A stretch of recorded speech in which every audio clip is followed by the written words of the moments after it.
Hi friends, welcome back to my channel. ഇത് ഞാൻ ഉണ്ടാക്കാൻ പോകുന്നത് വാനില ജ്യൂസ് ആണ്.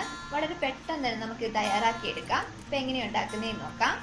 ഒരു സ്പൂൺ കസ്കസ് കുറച്ച് വെള്ളം ഒഴിച്ച് നമുക്ക് കുതിർക്കാൻ വെക്കാം. മിക്സിയുടെ വലിയ ജാർ എടുക്കാം. ഇതിലേക്ക് 1.5 ഗ്ലാസ് പാൽ ഒഴിച്ചു കൊടുക്കാം. ഞാനിത് നേരത്തെ തിളപ്പിച്ചിട്ട് ഫ്രിഡ്ജിൽ വെച്ച് തണുപ്പിച്ച പാലാണ്. ആ ഗ്ലാസ്സിൽ തന്നെ ഒരു 1/2 ഗ്ലാസ് വെള്ളം കൂടി ഒഴിച്ചു കൊടുക്കാം. ഇതിലേക്ക് ഒരു 4 സ്പൂൺ പഞ്ചസാര ഇട്ട് കൊടുക്കാം. നിങ്ങളുടെ മധുരത്തിനനുസരിച്ച് ചേർത്ത് കൊടുക്കാം. കുറച്ച് കാഷ്യൂനട്ട് ഇട്ട് കൊടുക്കാം. 1/2 സ്പൂൺ വാനില എസൻസ് കൂടി ഒഴിച്ചു കൊടുക്കാം. 2 മിനിറ്റ് നമുക്ക് നല്ലതുപോലെ അടിച്ചെടുക്കണം. ഒരു ഗ്ലാസ്സിലേക്ക് ഒഴിക്കാം. ഇത്രയേ ഉള്ളൂ. വളരെ പെട്ടെന്ന് തന്നെ നമുക്ക് തയ്യാറാക്കിയെടുക്കാം.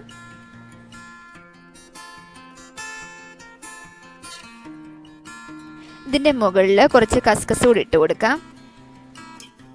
നല്ലതുപോലെ തണുത്ത പാലിൽ തന്നെ ഇത് ഉണ്ടാക്കിയെടുക്കണം. അപ്പോൾ അടിപൊളി ടേസ്റ്റാണ്. വെറും 5 മിനിറ്റ് കൊണ്ട് ഉണ്ടാക്കിയെടുക്കാൻ പറ്റിയ ഒരു അടിപൊളി വാനില ജ്യൂസാണിത്. നിങ്ങളിതൊന്ന് ട്രൈ ചെയ്ത് നോക്കണം. ഇന്നത്തെ വീഡിയോ ഇഷ്ടമായെങ്കിൽ ലൈക്ക് ചെയ്യണം, കമൻറ്റ് ചെയ്യണം, സബ്സ്ക്രൈബ് ചെയ്യാൻ മറക്കരുത്. അപ്പോൾ മറ്റൊരു വീഡിയോയുമായി വീണ്ടും കാണാം. താങ്ക്